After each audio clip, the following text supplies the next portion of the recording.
Кажи ми, знаеш ли в момента в Съединените щати какво има? Съделения, къде сна. Съединените щати. Аз да знам какво. Сега не може да... На село ли? Съединените щати какво има, знаеш ли? Какво да има, добре има, здраве има, това виж нашата такова. Знаеш ли избори какво означават? Сбори, за гласуване. Мекмета сега ще отива на Фикрет се пече местото. Ще махат Сергей Станишев, Бойко Брузов отива него местото. Знам всичкото.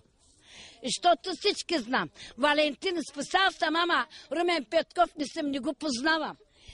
Чакай сега да те питам. Барак Обама, знаеш ли кой е? Барак Обама. Аз съм чула, ама не знам кой то. Може да го... Кой?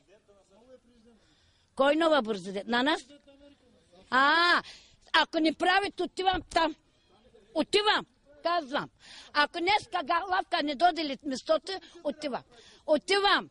Най-честната, Шулев.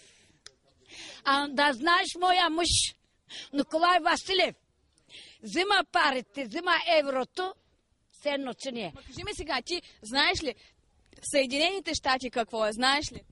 Сега не мога да разбием кой искаш да ме питаш. Какво е САЩ? Америка. Ще не сме Америка, ама дали на 2000. Ама Америка какво е? Американски не знам, ама турски знам, български не знам, ромски не знам.